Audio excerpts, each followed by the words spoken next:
Hi, this is Graham. I hope everyone's having a great day. Welcome to part 2 of this video tutorial series where I'm helping users transition from the FZ200 to the more complex FZ330.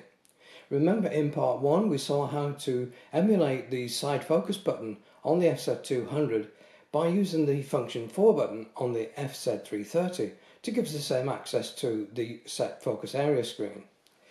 So we learned how to program the F4 key, and that now gives us the option to change the position and size of the focus area, changing the position by using the navigation buttons left or right, or by using the touch screen, so pick up the target and place it exactly where you want. To change the size we use the top control dial, or we could use the two fingers to pull and stretch the target to where we want it to be, and then we could take the picture. We also saw the facility to have a much more precise focus point now with the FZ330, and we gained access again through the left-hand navigation cursor key to move to the precision focus point. We can set the area that we need to focus by using either the down arrow key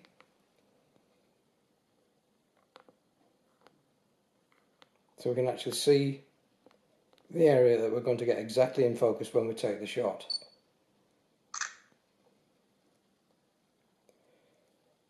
To return to the single area, to go back into the menu, select the single area mode, press set to return to that function.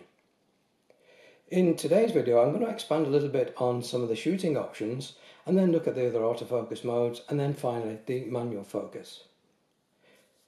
I want to begin by looking how to set up this camera for maximum image quality, and the first thing to do is set up the new colour mode that the FZ330 supports, and that is the Adobe RGB colour space.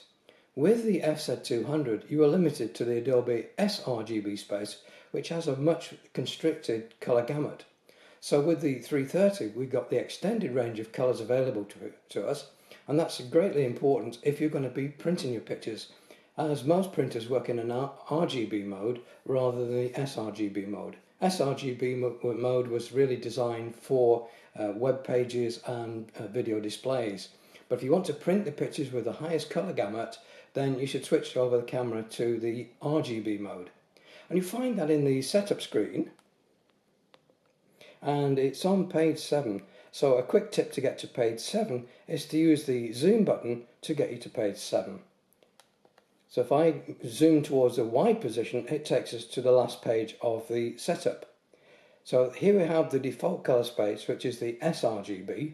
You want to set the camera up to the Adobe RGB mode, and that gives us the widest possible colour options for the camera will record. I'm now going to look at some of the other menu options that have changed with the 330, and the first one is going to be the way the camera records image sizes. It's on page 1 of the setup menu, so I can use the shortcut again of using the zoom lever on the top of the camera, move it to the telephoto position, and that will switch you through by one page. So we're now back to page 1 of the record setup menu, and I'm going to go down to the picture size menu. Enter the menu by pressing menu set, of course, and you notice that we only have 3 options now in the FZ330. With the FZ200 you had 5 options normally for recording picture size. So we always have the largest image area that the camera will record. So I'm in a 3:2 aspect ratio, so this is recording the image with 4000 by 2672 pixels.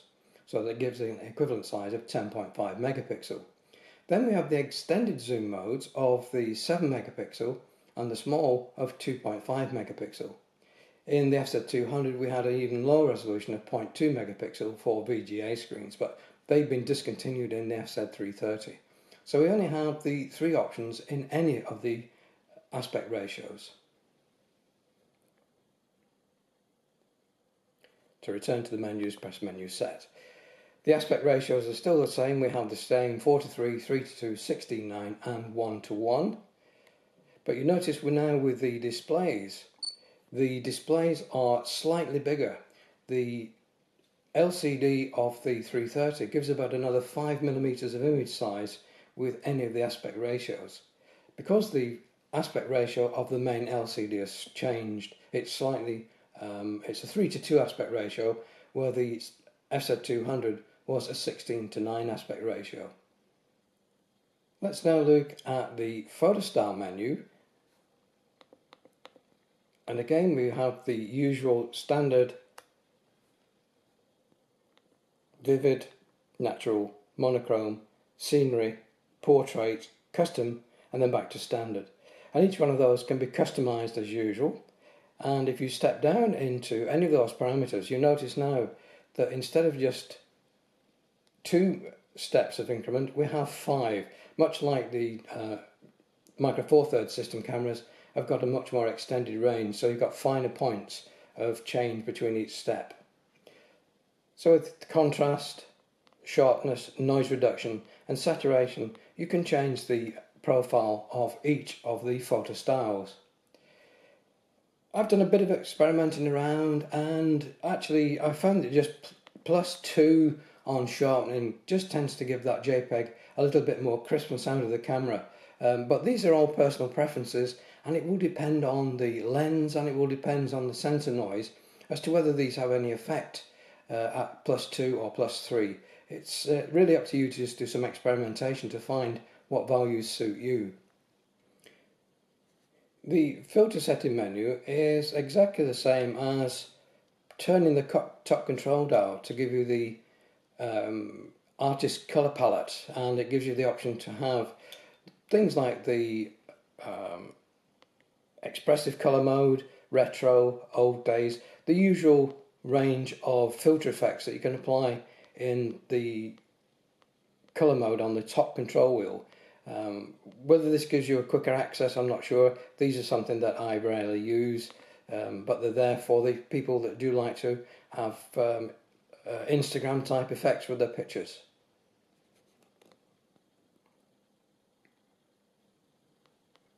Just stepping through the menu, 4K photo mode, we'll be discussing that in a later program. The auto bracket mode, we'll be discussing that again in a later video. It allows you to set the step increment between the 3 photos that you shoot in the auto bracketing situation. The self timer we discussed yesterday. Highlight and shadow, again, is something we'll discuss in a future video, but it gives you the option now to change the contrast of the image directly by adjusting the shadows and the highlights. Eye dynamic, I don't normally use. It is supposed to be able to extend the range of colours or tones that the camera will record. Eye resolution is something that I have started to use now. With the FZ200, I found that it actually destroyed some of the image quality, but I found it does help with the FZ330. But it's now got another mode which I've started to use. So if I go into the eye resolution menu, you've got now the extended option, and that's the one I've been using. So I'm going to recommend you turn that on and see how your images fare. Again, it's going to be dependent on the sensor and the lens as to whether these effects harm or improve the picture. I've been using it extensively now with all my JPEGs, and at the moment I haven't run into any issues of JPEG artifacts or getting halos on my images. So I'm going to leave it on for the time being, and if there's any changes to that, obviously in my photo blog, I'll keep you updated. But for the moment I've got that set to the on situation. Again, HDR imaging, it's one of those areas that you either love or hate. It compresses the tones to give you a higher dynamic range. It's not something I favour, but a lot of you do shoot in HDR, so you do have that option with this camera to set HDR. Multiple exposure, again we're covering that in a later video. It allows you to composite 2 images together. Time-lapse shot is another great feature of the camera, which allows you to set up a time-lapse sequence, and you don't need an external intervalometer now, you can do that within camera. And again, that's the same with stop motion animation. If you wanted to make a tabletop animation, you can do this now in camera and don't need the intervalometers or remote timers to shoot that.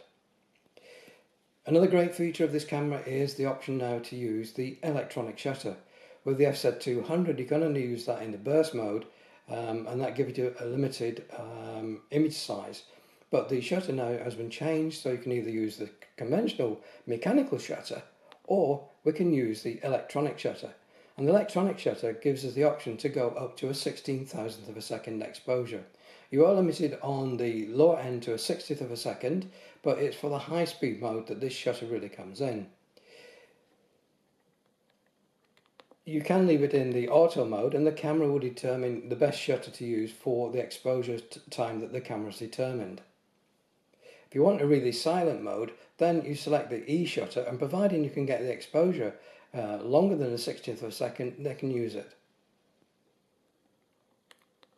I'll set this to auto and then the camera will determine which one to use. Flash we'll be covering in a future video. The ISO limit set, again like the FZ200, you can put a ceiling on the ISO that the camera will use. With the extended processing this camera has, you can probably just push this camera to 800 and no more. The other ranges there are for situations where you've got to take a picture and it's better having some image than no image, but the noise at 1600 and 3200 just degrades the picture so that you can only use it as a small web page or a 4x6 print. So I would say the ceiling for this camera is 800 if you're using the auto ISO mode. The ISO increments by default are always set to 1 f-stop increment.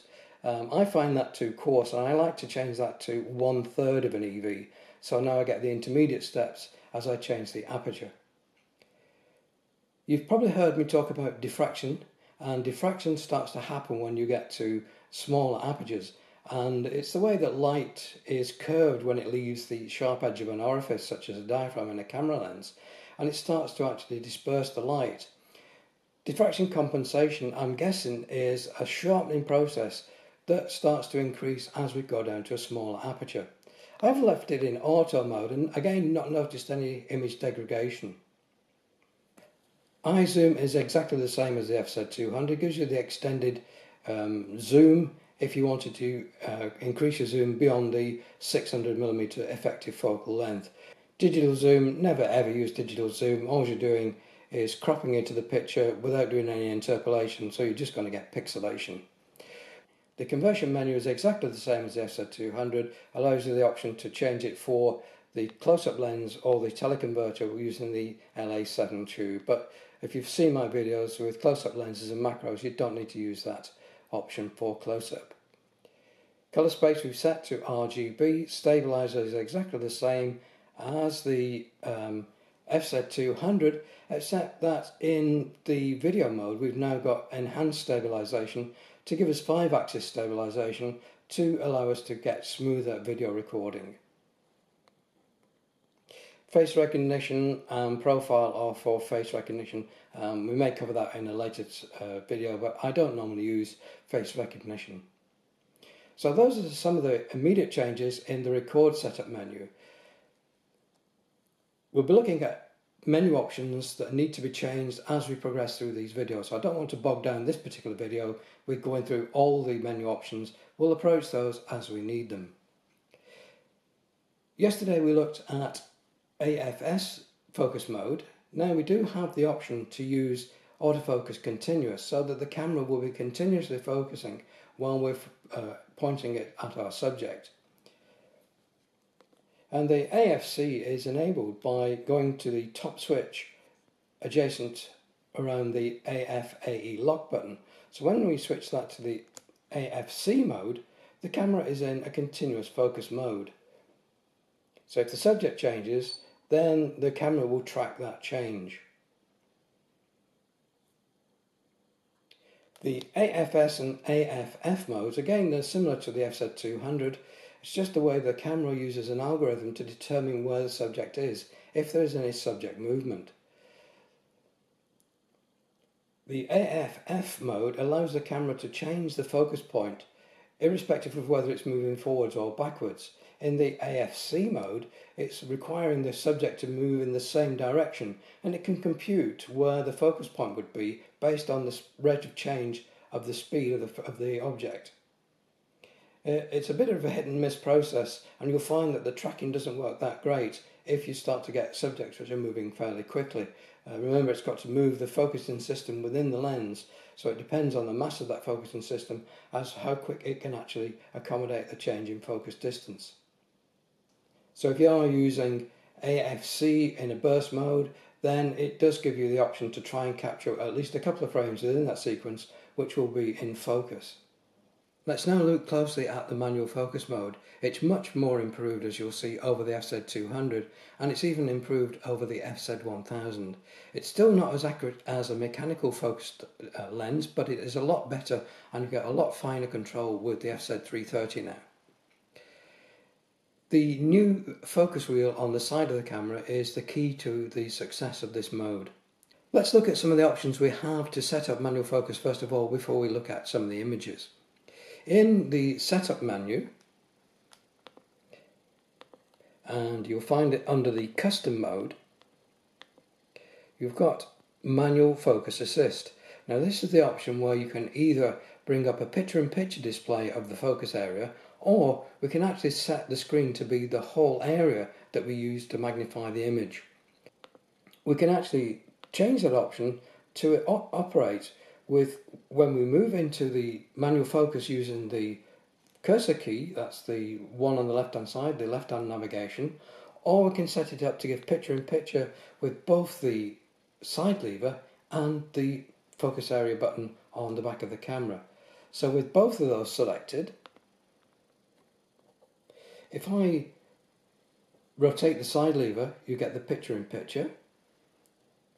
Or if I go into the focus mode with the left hand cursor, you'll get the picture in picture. And again, you can change the position of where that magnified image is. So if I want this character to be in focus, that picture in picture is magnified there. And again, I can use the side lever to set that focus point as accurately as I need. So you can either have picture in picture, or if we go into the menu on the next page, we have either picture in picture or we've got the full area, and this is a useful feature. So now if I rotate the side lever, the area that I've defined with the rectangular area will become the whole picture on the screen. So it gives you a much more detailed view of the focus point. And again, you can see with the focus peaking on the eyes, you get that blue peaking to indicate the exact point of focus. As with the FZ200, you can get an enhanced view of that as well. So if I move the side focus wheel, if I wanted to change the position to make sure that I'm focusing on the area that I want, I use the area control using left and right navigation. But if I want to get an even larger view, then of course you use the top control dial to increase the magnification. So if I turn the top control dial, you can see that I can increase the amount of magnification and it still maintains a very good image quality. And now as I move the side control wheel, you can see that focus peaking, really picking up the points that are in focus. And such a magnified view that even the slightest movement of the camera is showing up on the video, so apologies for that. Use the quick menu or return to bring you back to the normal display. Then you could obviously take the photograph with that precise focus point.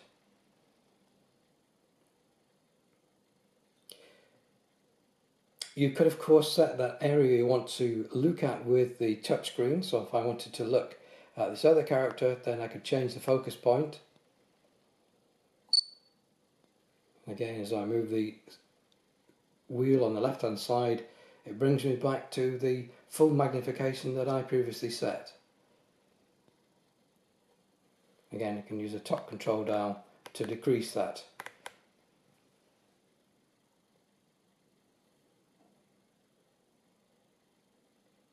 You will notice on the focus scale now, we have the distance with the mountains and we have close up with the flower icon. We have the actual position that the focus is within that range, but we don't get a readout of the actual distance, and we don't get the hyperfocal scale that we had on the FZ200, which I found quite useful. But I guess the functionality of the focus wheel has overcome the loss of being able to set a hyperfocal distance. I'll show you now how to set up the focus peaking. So we go into menu and we go down to peaking, and if you turn that to the set position, it allows you to set the detection level of the pixels that are used to display the highlight colour. So you can change that from high to low. I'll leave it set to high as it doesn't tend to work too good in the low mode. But you can change the display colour. So if you've got highlights which are in the sky and then you wouldn't see them with blue, then you could change it to green or pink. Whatever colour you want there you can select. So if I select that to green, when we go back to the image you can now see that the areas that are considered to be in sharp focus are highlighted in green. And if I move the side focus wheel, you'll see that they show up on the image quite nicely. So that is the focus peaking option. If you want to turn it off, obviously just set it to off in the menu, and you won't see any of that now on the image. You'll just see the image change as you move the side wheel or the back control wheel.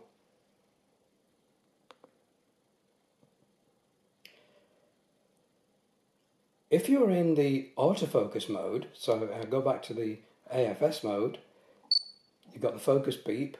In the options now for this camera on page 3, you've got the option to have autofocus plus manual focus. So once the camera is focused automatically, you have the option of using the side wheel to change that focus point.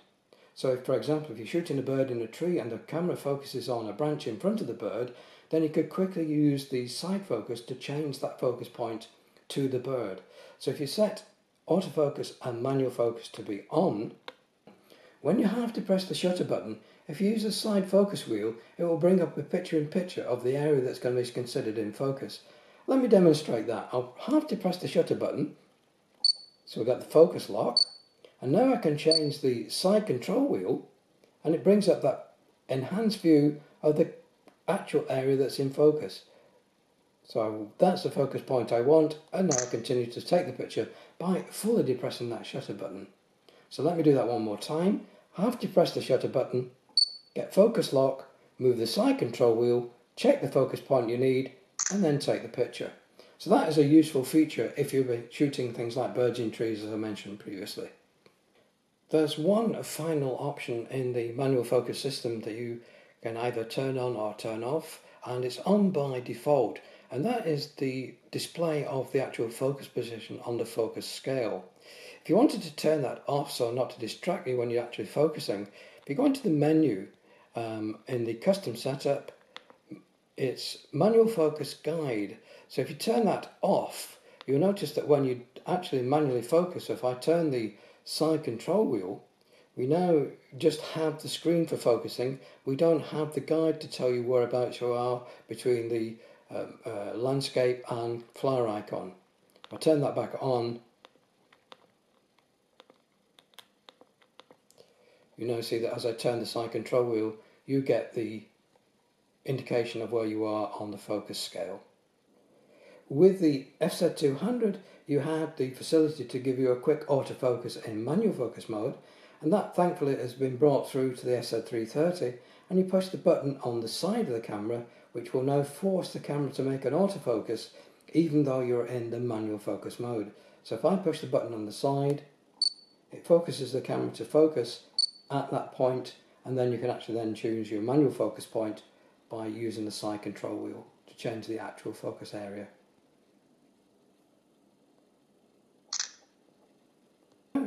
Reduce the aperture to f2.8 so I can get a shallower depth of field, and I've got the focus area set as the rectangle on the screen is displaying.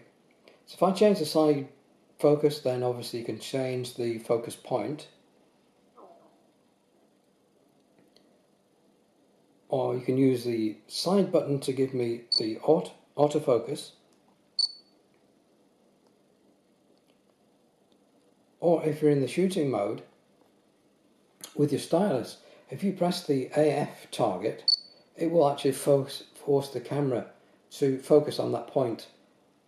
So there we are. Those are some of the new menu options which will help to improve the manual focus option of the FZ330. Please do check out my photographic blog and subscribe for the bi-weekly newsletter, and also look at some of the other features on that blog relating to the FZ330 or the FZ200. In particular, have a look at the FZ200 gallery, which is images sent in by users of the FZ200 to showcase the quality that camera can produce. So until my next video, it's Graham saying thanks very much for watching, take care, and I'll see you in the next one. Goodbye for now.